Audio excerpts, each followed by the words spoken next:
네, 안녕하세요. 반갑습니다. 9시의 천사 이은경입니다. 네. 변함없이 지켜봐 주셔서 감사드리고요. 제가 드릴 수 있는 더 좋은 것이 무엇일까 늘 부지런히 주변을 살피고 있습니다. 우리 어머님들 운동하셨나요? 네, 독서하셨나요? 칭찬하셨나요? 이 세 가지 꼭 하셔야 돼요. 자, 2월이 벌써 중순에 접어들었습니다. 우리 부모님들 마음 급해지셨죠?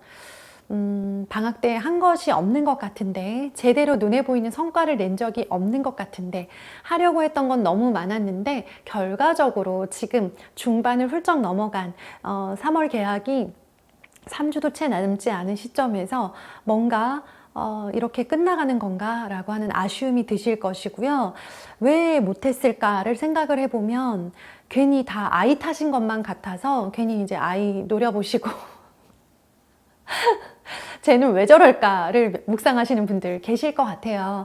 자, 아이도 나름의 최선을 다한 시간들이었다라는 거 기억해 주시고요. 부모의 기대와 욕심만큼 쫙쫙 따라와주는 친구는 거의 없다라는 것도 기억을 해주세요. 그리고 그걸 잘한다라고 해서 방학 한번 성실하게 잘 보냈다라고 해서 그 아이의 인생이 정말 막 인생 역전 막 이렇게 될 것처럼 생각하시는 경우가 있어요. 반대로 말하면 방학 한 번을 조금 흐지부지 보냈다, 애매했다, 제대로 못 달렸다라는 생각이 드실 때 너무나도 큰 불안에 사로잡히시는 경우도 있는데요. 방학 한 번으로 인생이 결정될 만큼 인생이 그렇게 단순하지 않습니다. 아시잖아요. 인생도 입시도 너무나도 복합적이고 다양한 요소들을, 그 요소들의 영향으로 결정이 되는 거고요. 그것이 입시가 결정된다 하더라도 그것이 인생을 결정하지 못하고요. 언제나 다음 기회는 오고 준비된 사람은 다음 기회를 잡을 수 있다는 거 기억해 주세요. 자, 2월입니다. 남은 기간 동안 새학년을 잘 준비하고 싶다면 오늘 영상 끝까지 봐주시고요. 제가 말씀드리는 것들은 목적은 딱 하나예요. 저 교육열 어마어마한 거 아시죠? 네. 3월이 되어서 우리 아이가 최상의 컨디션으로, 최상의 준비된 상태로 힘차게 새 학년을 시작하고 새로운 학년의 선생님과 학급에 적응하고 정말 공부에 전념할 수 있는 그런 환경과 몸 상태를 만들어주기 위함이라는 거 기억하셔야 돼요. 지금 새학년 다가오니까 무슨 문제지 푸세요. 이런 정보를 드리려는 게 아니에요. 자, 첫 번째입니다. 새학년 준비 첫 번째 바로 건강검진입니다. 건강검진 중에서도요. 우리 초등 시기 그리고 중등 시기에 방학 때마다 해줘야 되는 검진이 두 가지가 있어요. 저는 이 두 가지를 방학 때마다, 그러니까 실은 더 자주 할 때도 있었는데요. 지금은 방학 때는 잊지 말고 한 번씩 하자라는 루틴을 만들어 두고 있고 그대로 가고 있어요. 바로 안과와 치과입니다. 성장기에 있다 보니까, 그리고 코로나 때 마스크를 쓰고 학교에서 양치질을 하지 않기 시작을 했고, 아이들이 점점 더 사춘기가 늘어지기 시작을 하면서 양치질 횟수가 줄어들면서 치과, 이에 문제가 생기는 아이들이 실제로 많이 늘어났어요. 그런데 이 치과는 빠르면 3개월, 늦으면 6개월에 한 번씩 점검을 해줘야 되는데요. 그걸 자꾸 기억하기가 어려워요. 예전에 애매한 달로 막 이렇게 세팅을 해놨다가 막 까먹고 그랬거든요. 그래서 치과 선생님이 저를 보시더니 방학 때마다 오세요. 자꾸 그렇게 정신없이 왔다 갔다 하지 마시고 그러시더라고요. 그리고 한때 굉장히 불안에 사로잡혔을 때는 제가 워낙 이가 약해서 이제 아이들이 계속 충치를 달고 살까봐 좀 걱정됐거든요. 3달에 한 번씩 갔어요. 하도 자주 가니까 선생님께서 좀 그만 와라 라고 하실 정도로 치과를 자주 다녔던 기억이 나고요. 방학 때마다 가는데 이번 방학에 아직 못 갔어요. 그래서 이제 이번 주에 꼭 데리고 다녀오려고 합니다. 치과 검진 꼭 해주시고요. 그리고 안과도 꼭 한 번씩 가주세요. 아이들이 급성장기에는 시력이 일시적으로, 그리고 그때부터 시작해서 시력이 안 좋아지는 경우들이 많고요. 실제로 저희 큰아이의 경우에는 시력이 더 나빠졌는데 제가 몰랐어요. 그래서 이 아이가 책을 읽거나 공부를 할 때 이게 초점이 잘 맞추어지지 않아서 힘들어했다라는 걸 본인도 모르고 저도 몰랐는데요. 안과 검진을 하고 안경을 다시 한번 이렇게 도수를 맞추고 제대로 렌즈를 맞추고 나니까 훨씬 집중력도 올라가고, 본인도 공부할 때 글자가 바르고 정확하게 빠르게 읽어지니까 훨씬 더 책을 읽거나 공부를 할 때 쉽다, 편안하다, 집중이 잘 된다라는 후기를 남기더라고요. 그래서 안과 검진도 빼먹지 말았어야 된다라는 생각을 했습니다.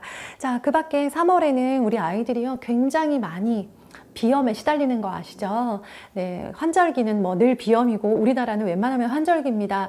비염은 예방할 수 있는 가장 좋은 방법, 면역력을 올리는 거죠.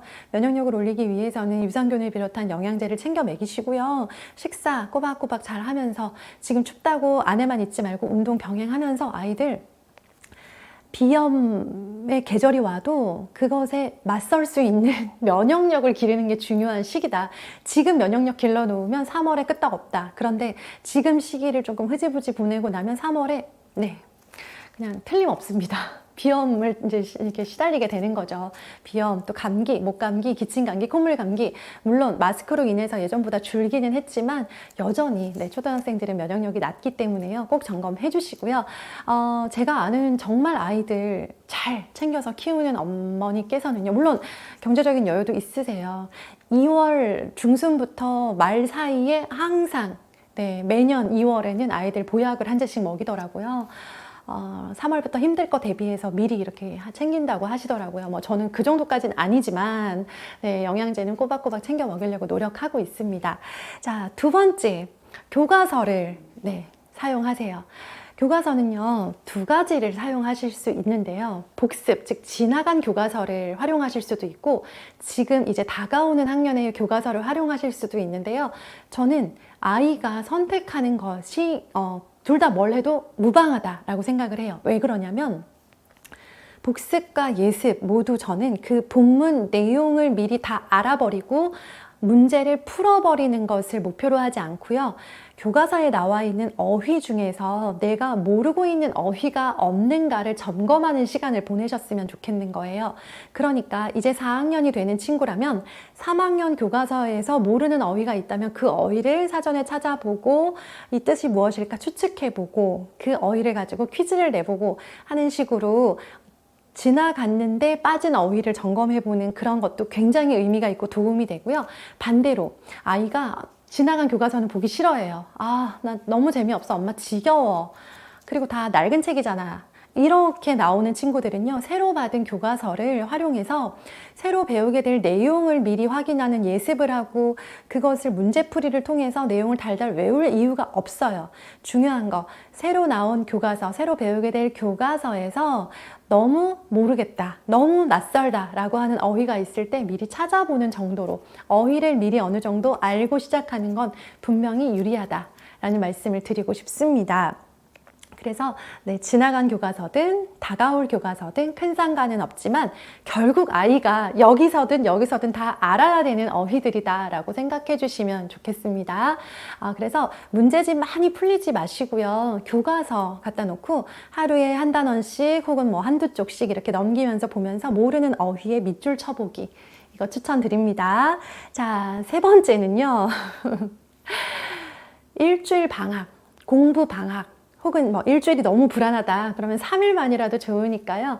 아이들이 방학 동안 좀 편안하게 쉴 수 있는 시간이 없었다라고 한다면 좀 쉴 수 있는 긴 시간을 주셨으면 좋겠어요. 아이들이 엄마 성에 안 찰지는 몰라도 나름 최선을 다했고 요즘 방학이라고 놀기만 하는 아이들 없잖아요.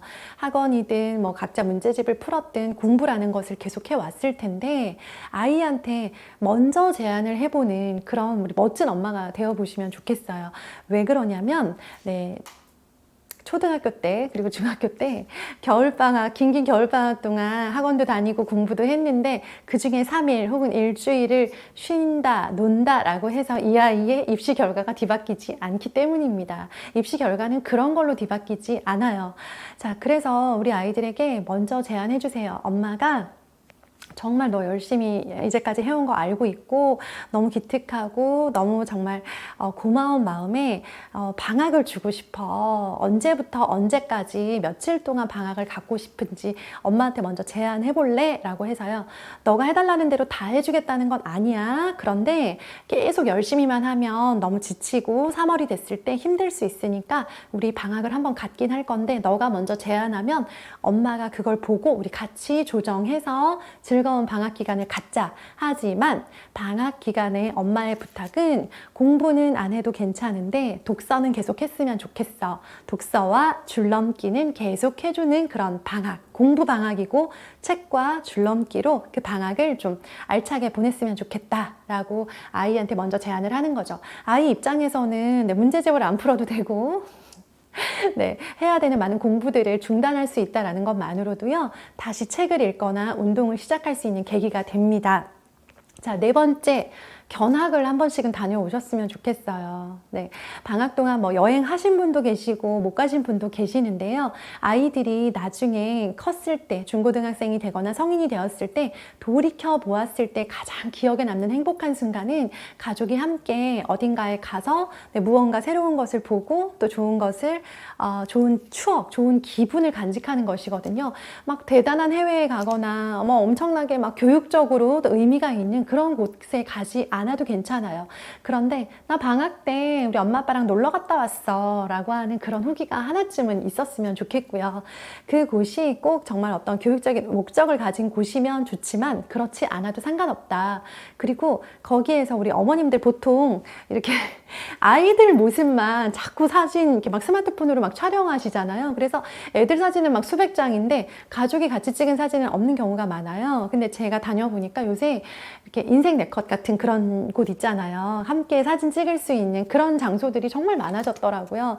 가족이 이렇게 다니면서 한 번씩 그런 거 남기면서 온 가족이 한 프레임 안에 들어있고 추억이 되고 굉장히 서로한테 힘이 될 만한 그런 사진들을 남겨보시는 거 너무 좋을 것 같고요. 방학 중에 가보면 좋은 곳들 있어요. 네, 국회 도서관, 국회의사당, 청와대 관람, 방송국 견학, 그리고 유엔센터, 그리고 법원도 참관할 수 있어요. 평일에 가능하고요. 재판을 직접 참관할 수 있는 이러한 좋은 것들이 있으니까요. 찾아보시고 여러 군데 다 가려고 하지 마시고요. 한 군데만이라도 꼭 아이와 남은 방학 기간 동안에는요. 추억을 만들고 또 쉼이 있고 건강을 챙겨서 아이 입장에서는 나 이번 방학 재밌었어. 그리고 3월이 다가온다. 나는 즐겁게 3월을 시작할 수 있을 것 같아. 라고 하는 에너지가 충전되는 기분을 가지는 그런 시간들이 되었으면 좋겠습니다. 너무 비장해지지 마세요. 네, 벌써 3월이 시작되자마자 뭔가 탕 하고 튕겨 나가야 되는 게 아니고요. 아이가 어차피 학교 생활에 무사히 안착, 새로운 학년에 무사히 안착해야 나가든지 말든지 결정할 수 있습니다. 그러니까 네, 우리 어머님들 지금 비장해지지 마시고 남은 시간 동안 새 학년을 뭔가 마음을 준비한다라고 생각하고 네, 남은 시간 알차게 아이들과 보내시기를 바랍니다. 자, 우리 아이들 지난 방학 동안에 했던 것들, 좋았던 것들 있으면 댓글로 남겨주시면요. 이번 방학, 남은 방학 동안에 우리 어머님들 또 뭐 하지 라고 하셨던 분들께 도움이 될 것 같습니다. 자, 댓글에 많은 정보 부탁드릴게요. 감사합니다. 좋은 하루 되세요.